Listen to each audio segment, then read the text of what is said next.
Hello and welcome to our 10 years anniversary series for our HPC Systems open source platform.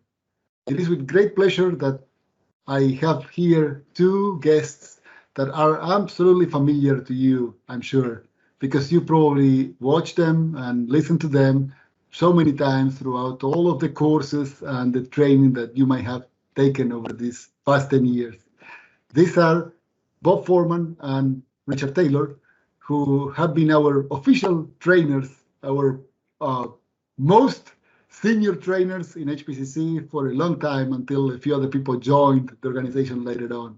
So, of course, having the pleasure of them being here and also the amount of history that they have built along their professional lives with HPC Systems and LexisNexis, I think it's a great opportunity for everyone to get a little bit of a hint on what happened over these past 10 years, how things came to be, how open source became so central to us, and how we truly embrace the open source model and truly deliver a platform that had capabilities that have been always ahead of its time, regardless what time you're considering. 10 years ago, of course, and even today.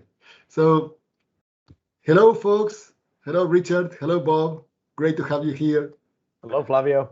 So let's start with the person that has been here for the longest time. I'm not going to say the older trainer, just the one that has been here for longer. So, Richard, tell us a little bit how you got into HPCC.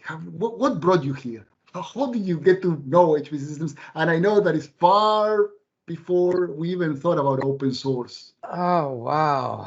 Yeah. Okay. Now you're asking for ancient history because this story starts literally 1990 when I went to work for a company and here in South Florida. It was called Clarion Software.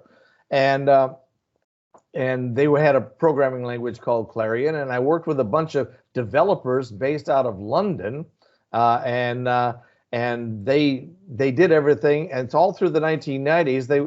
I worked with these people to create the Clarion software. 1998, I left the company and came to work for a company called Sizent. Within the first year of me coming to Sizent, the rest of the development team from London moved over. So they moved over. So you thought you could escape? Oh yeah, I tried to get away. But I couldn't get away from those guys, and so they came over, and at Sizent, Sizent is where the HPCC technology was born. We created a file system for massive sized data sets, and then from there created our first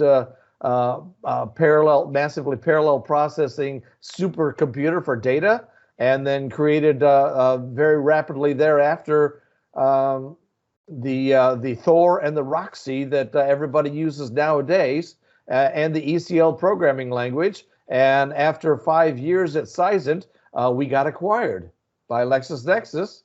And so I've been working with these guys now for close to 30 years. Wow. Yeah. That is a lifetime. So HPC was born around the year 2000, and you truly described how this happened, right, back in the day because of that need. But it wasn't until 2011 that we decided to go open source. And by then, I think, Bob, you were already part of the organization, right? So when did you join? Right. I joined January of 2011, and then, of course, we went open source in June of 2011. Yes. So the timing was perfect. And just a brief history of my background as well. I knew Richard. I knew Richard at that company that we were both working at the same. We're both working with the same company. And before that, my whole life has been involved with training. So I love training. I love teaching. And so when the opportunity came around to leave that other company and come to work with LexisNexis, I just embraced it. And I remember the second day I was on board, and our chief technology officer at the time tapped me on the shoulder and he said, "You're going to the engineering summit." So I sat there in a group of about 300 people at the Marriott down there, and then I remember him introducing the open source initiative, and he says, "Yeah, we've got big things coming, and we have a new instructor I just hired. Bob, stand up and say hello to everybody." And I stood up and I was like, "My name is blah, blah, blah, blah, blah." And I finished talking, and I sat down and I went, "Richard, what did I just say?" And Richard says, "Oh, you did okay. You did okay." So that was the start of my career with LexisNexis. And just about 2 weeks ago, I had the 10-year anniversary. So it's just very, in parallel with the HPCC 10-year anniversary, our open source 10-year anniversary, it's just very, very fortunate, just what's the other word I'm looking for there? Wow. But that is it is amazing, and sometimes we think of period of time. Well, we look at what Richard said. 30 years is a lifetime, right? So we look at 10 years and say, it's just 10 years. No, it's 10 years. It's a lot of time. It's an entire career or more than one for other people.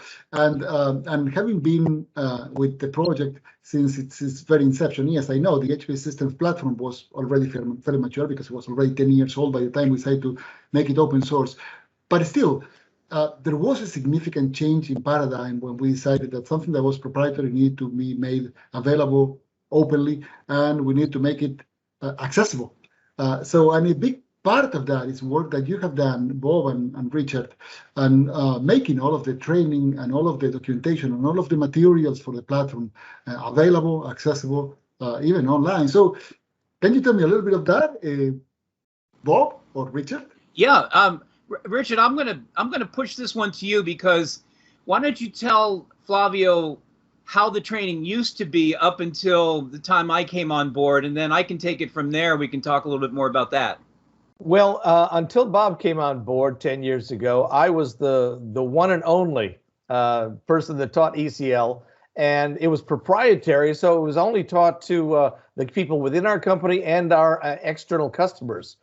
The courses were 4-day courses, and we had a couple of 4-day courses, an intro and an advanced and a Roxy course. And so they were slightly different format, and of course, when we went open source, some fundamental things about the platform and about the programming language changed. So we had to basically take all those courses that I had developed for 10 years and rewrite them to fit the open source paradigm. One of the biggest changes was that when we were proprietary, we used to store the ECL code in a central MySQL repository. Well, open source needed to be available to work with any version control system possible. Therefore, we had to change the system so that we use the same kind of paradigm that every other programming language does, store the code in text files that you can use then any version control system you wanted to. That made a paradigm shift in the technology of how the infrastructure was created, and in the programming language, because it required some syntax changes to accommodate that, which made it fundamentally different. And that's the migration of all of our internal systems that we had built on the previous system into the new open source system. Flavio, correct me if I'm wrong, but I believe that is still ongoing. There are some pockets. I think we moved. Yeah, unfortunately, that is the beauty of being the first when you do something, is that you can innovate and create whatever you want because nobody else has anything. Now, after a while, others, they start to develop things, and maybe you want to catch up or get a standard with them, and that's when all of these migrations happen, right? So that's the curse. Oh yeah. So 10 years ago, we had the ECL IDE was called the Query Builder. We had shared repositories, and also when we work with ECL, we weren't really concerned with the results back then, which was kind of interesting. In other words, what we would do is invoke a template that was built into the Query Builder to compare it with the instructor results. And if the instructor results match your results, you just received a 0 in the results window, which would say you did the lab correctly.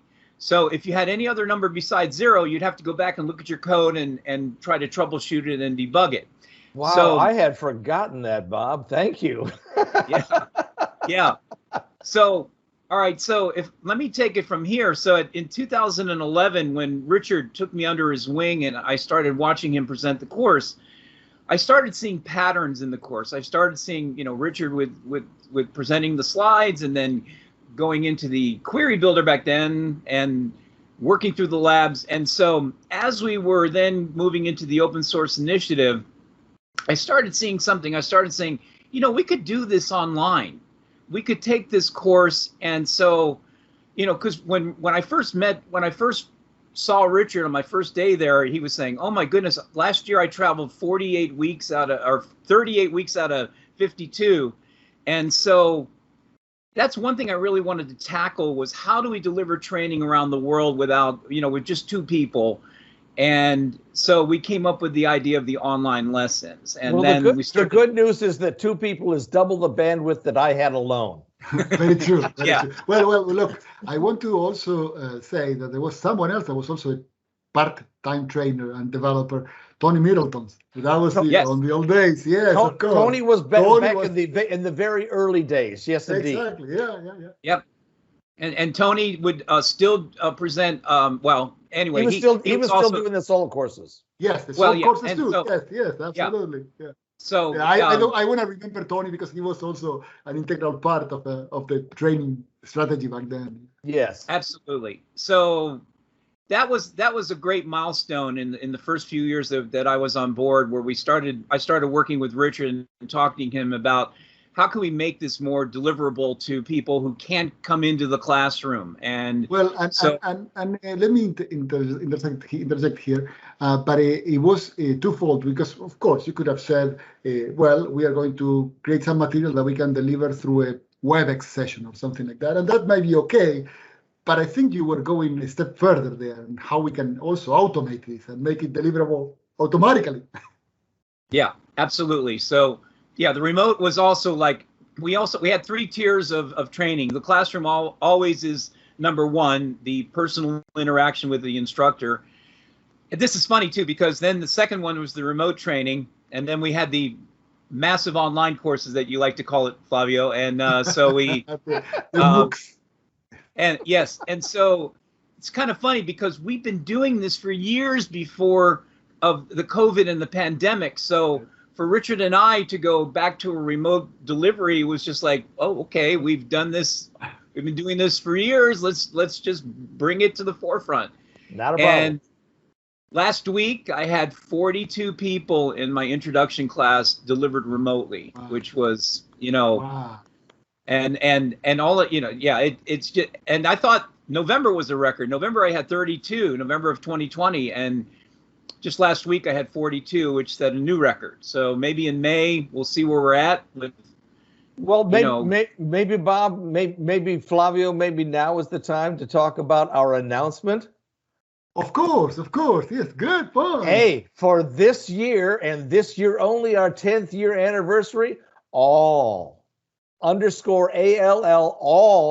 our online courses are free to everybody in the world. That is great. Yes. Isn't that a Yeah. great word? Free. Yes. and it's That not just free of money. It's no strings attached either. So you can take them as many times as you want. You can learn as much as you want. Yeah. Once you've signed up for the course and the cost is 0, zip, nada, absolutely no money at all, then you can take that course and you can retake that course. You can listen to Bob as many times as you want. Well, listening Yep, to Bob and- is always a pleasure. Yes. Well, there's a funny story I want to share with you. I was in classroom one time and I introduced myself and I'm talking about the course and the materials. And there's a gentleman sitting in the front row and he's just staring at me with these wide eyes, and his mouth is dropped open and he's just looking at me, and I'm just looking at myself like, do I have a rip in my pants or something wrong? And finally I look at him and I said, are you all right? And he goes, you're the guy on the video. You are the disembodied voice in the videos. I go, yeah. And he goes, oh, I thought I was going nuts. He goes, I've been doing all of the online classes, and I came in the classroom, I'm hearing the same voice. He said, you're the guy in the video. So yes, I'm the guy. I'm some people say I bring dreams to everybody, and some people say nightmares. But Flavio, it's been a great run for 10 years. It has. And the greatest satisfaction I have is watching these people learn in the classroom and then go on to do some big and beautiful and great things for our business. That's been the best satisfaction I can tell you I've had over the 10 years. Well, and for another 10 years, for 20. Yeah. So yeah. Before we close, so I want to be mindful of time because otherwise we make this webcast too long. But Richard, why don't you tell us a little bit about the book that you published? Well, my pandemic project is to write a book about ECL because, we've noticed that not too many external authors have done anything about our HPCC Systems platform. And so I am now currently in the middle of writing the second book of a 3-book series. The first book is called Definitive HPCC Systems, and it's the operations and overview. This second one is going to get into so it's all about the platform. The first one is out there right now on Amazon.com. There you go. It's a Kindle book, and the second book is going to be all about ECL and how you do your standard ECL stuff. And the third book, and by the way, that second book, I'm about halfway done with it. I plan to have that done and released by the end of this year. That's a target you can mark on your calendar there, Flavio. And then as soon as the second book is done, I'll move straight on to the third book, which will be talking about lots of other goodies in addition to the ECL cookbook that the second book is going to be.